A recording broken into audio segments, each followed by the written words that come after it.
Bonjour, voici mes 3 Funko Pop préférés de ma collection Harry Potter en termes de détails.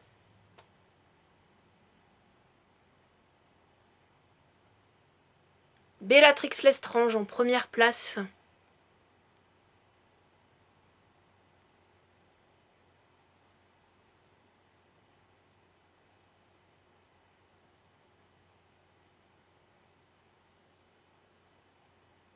Avec sa mèche, cette couleur-ci autour de ses yeux, son vernis à ongles,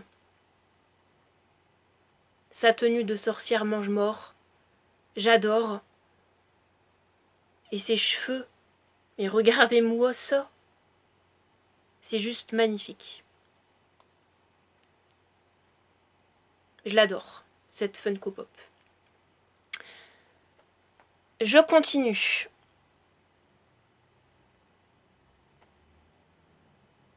Harry Potter avec sa chouette Edwige en deuxième place.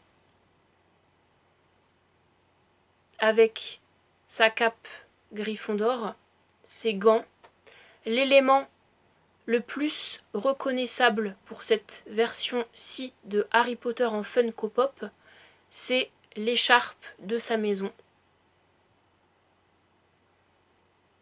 Je la trouve légèrement moins bien détaillée que Bellatrix Lestrange, mais cette Funko Pop-ci fait partie de mes Funko Pop préférés de ma collection Harry Potter en termes de détails.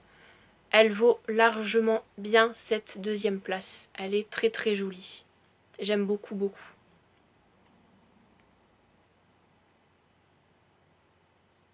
Pour terminer, cette version-ci de Luna Lovegood en troisième place, qu'on peut voir dans Harry Potter et le Prince de Sang Mêlé.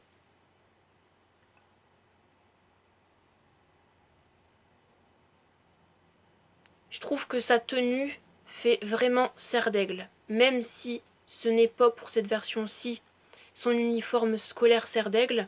Pourquoi cette tenue qu'elle porte fait vraiment serre d'aigle? Eh bien tout simplement parce que je la trouve très originale.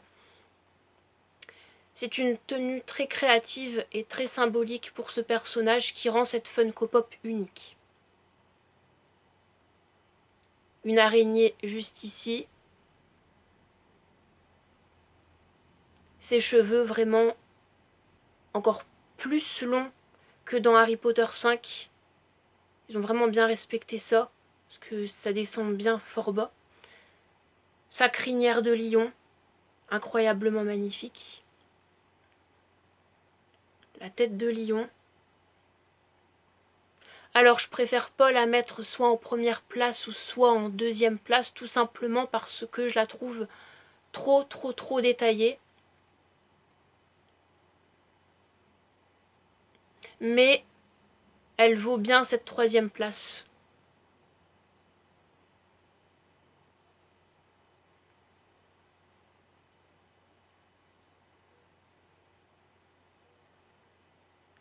La Funko Pop que j'aime le moins de ma collection en termes de détails, je tiens à le préciser. Ce que vous allez voir maintenant, c'est les 3 que j'aime le moins en termes de détails. Ça ne veut pas dire que je ne les aime pas du tout.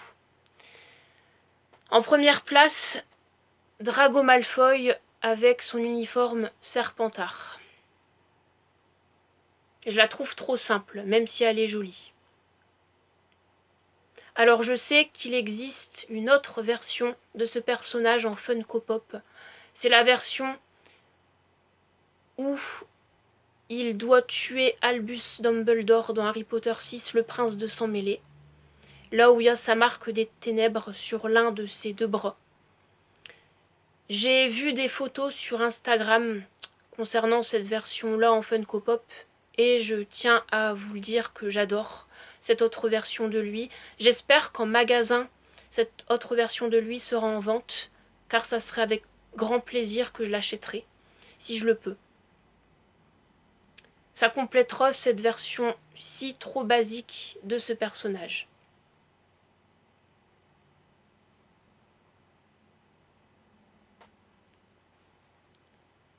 En deuxième place, légèrement moins pire que Drago Malfoy en termes de détails, c'est Dolores Ombrage.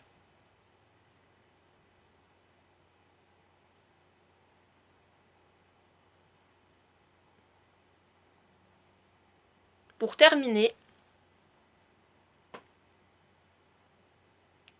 la version basique de Luna Lovegood en 3e place avec son uniforme cerf d'aigle. Je trouve que c'est cool, ils ont respecté l'araignée comme l'autre version d'elle.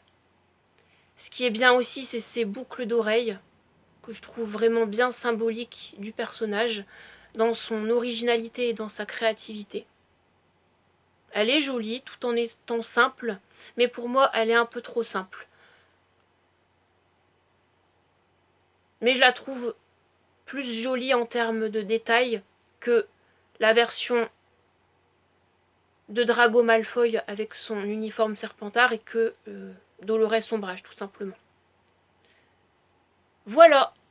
Merci d'avoir regardé cette vidéo. N'hésitez pas pour ceux et celles qui sont intéressés à réagir dans les commentaires, notamment par exemple pour me dire vos Funko Pop préférés de votre collection Harry Potter si vous en avez en termes de détails. Et puis les Funko Pop que vous aimez le moins de votre collection Harry Potter si vous en avez en termes de détails aussi. Je suis curieux de savoir si vous êtes intéressés. Merci d'avoir regardé cette vidéo, je pense que je vous l'ai déjà dit, si c'est pas le cas, c'est pas grave. Je vous retrouve vendredi pour une nouvelle vidéo. Je vous laisse, je vous dis bye, allez, ciao.